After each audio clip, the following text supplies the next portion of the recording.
Thor News presents Comet C2012 S1 ISON and WTF Earth. Seriously, bro. Part 31. What does government and NASA know that they are not telling us? Hello, I am Thor. I'm like a cross between Bill Murray in Ghostbusters, Val Kilmer in Real Genius, and Woody Harrelson in 2012. Now with that out of the way, let us begin. Well, Bruce Gary, the champion amateur astronomer who has owned this subject for the last month, confirms what I've been saying for a while, that NASA knows a shit ton. They have hundreds if not thousands of photographs that they have not released to us and are not going to release it to us. So all you who kneel at the government altar, always believing everything it says, debunk this. Debunk the champion of ISON. And see, Bruce Gary even states, I'll bet that NASA has hundreds of images with plenty of multi-band magnitudes starting from early August. Bruce Gary, the champion of ISON, has said it. Amongst professional astronomers, trust and goodwill no longer exist. And in this case, government professionals don't share. Bruce Gary himself said it. It is now about competition, not cooperation. Doesn't matter if they're competing for grants,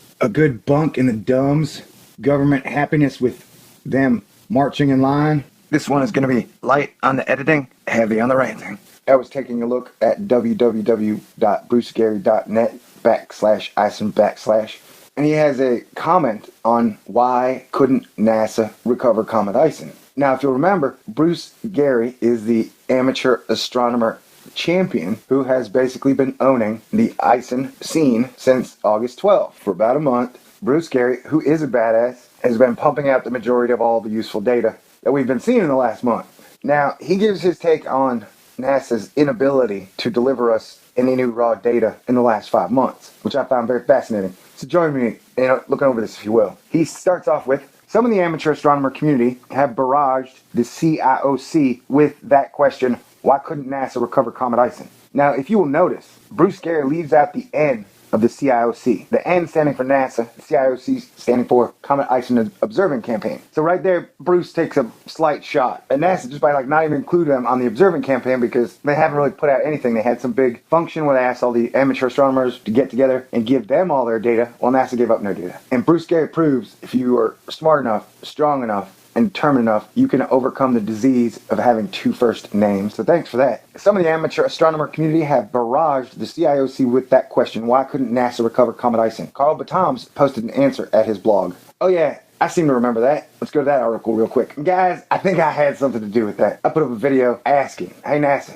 where are those fucking photographs? F-U-G-G-I-N. I'm not cussing. And then I asked my subscribers, my friends, my kick-ass party people, and all the astonishers to please email or Twitter tweet somebody this question. And then I got a response. Apparently they did, because both Carl Batams and Bruce note that NASA got barraged with a specific question around a specific date, which just happened to be right after the video I put up. So you're welcome, or I'm sorry, depending on which one you want. Back to the Bruce Gary at hand. The following are my thoughts, and they're meant for other amateurs, wink wink.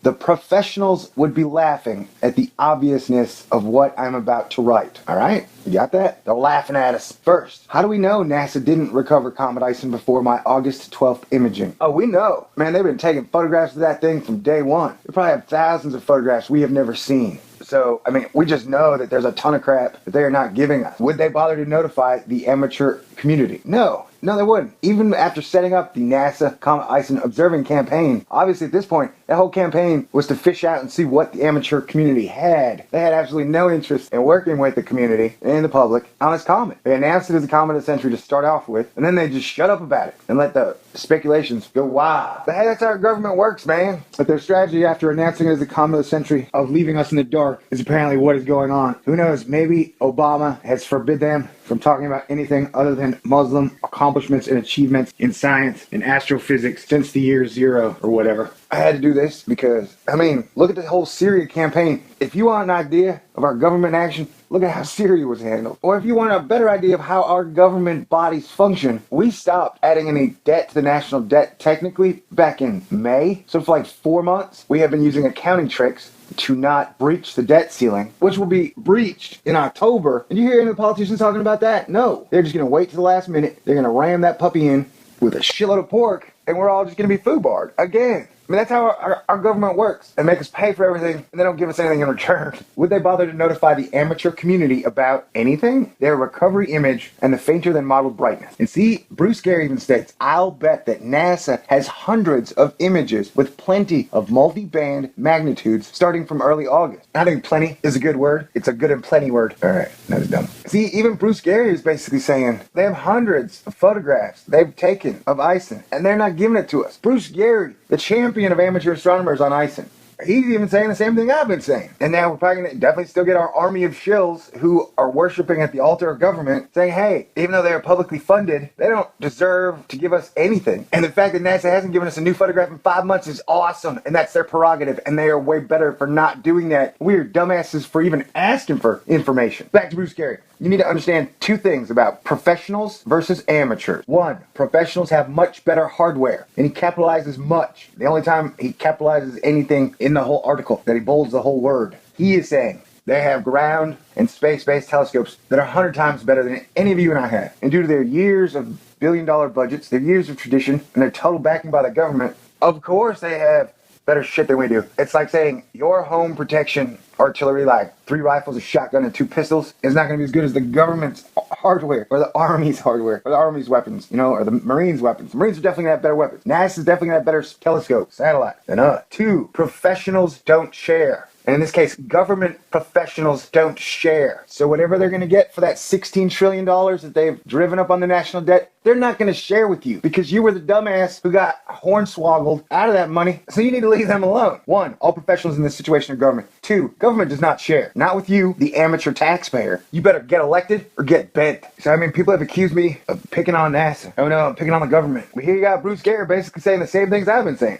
Government does what is best for government. The private sector does what is best for the limited liability corporation. And the public, i.e. the community, have been being distracted by the P&G. Hey, it's a dog-eat-dog world, and anyone who ain't part of the P&G machine in the sea is wearing milk-bone underwear. I got that from Norm from Cheers. That was a great show. It is what it is, and it's a fucking Monopoly game, baby. And I'm sure the P&G offer sincere apologies. And if you don't like it, hey, you can vote in the next election, whatever the hell that means. All right, so the 2 points by Bruce Gary. Professionals have much better hardware, and professionals don't share. The first point is obvious, which was the basis for the question. Professionals may have learned to share in kindergarten, but by the time they get a PhD, they've learned to keep their observations secret until publication. After all, why would they want to share with other professionals who are competing with each other for grants from NASA and NSF? It would be self-defeating to give one's competitors useful information ahead of publishing. Remember, publish or perish. It's true. All right, I guess if you want to be a conspiracy theorist, you could say that Bruce Gary there is saying that you can either be a published astronomer, recognized and supported by the establishment, or you can be a dead astronomer. I know, Google dead astronomers, see if anything comes up from that. It's true. Well, I'm glad I'm a pseudo-astronomer. And like I said, just like Indiana Jones, for whatever reason, that profession is dangerous. And I watched as competition replaced cooperation. Consider the hypothetical alternative, the conjecture that NASA didn't give a high priority to a recovery image, thinking that such an image would be just a stunt, because it would be of such low quality that nothing useful could be learned from it. And Bruce Gary goes on to note, I have one more piece of evidence that my observations were useless to the pros, because they've been doing much better work. Only one pro has contacted me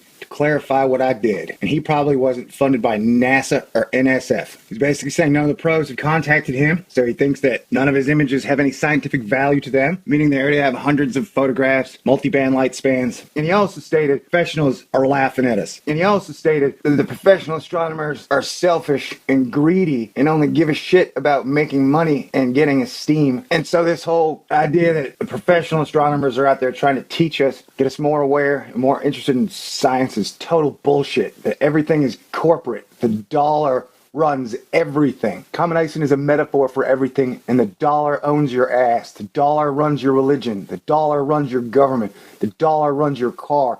The dollar runs your government. The dollar is king. The banks are above the law. Debunk that, dude.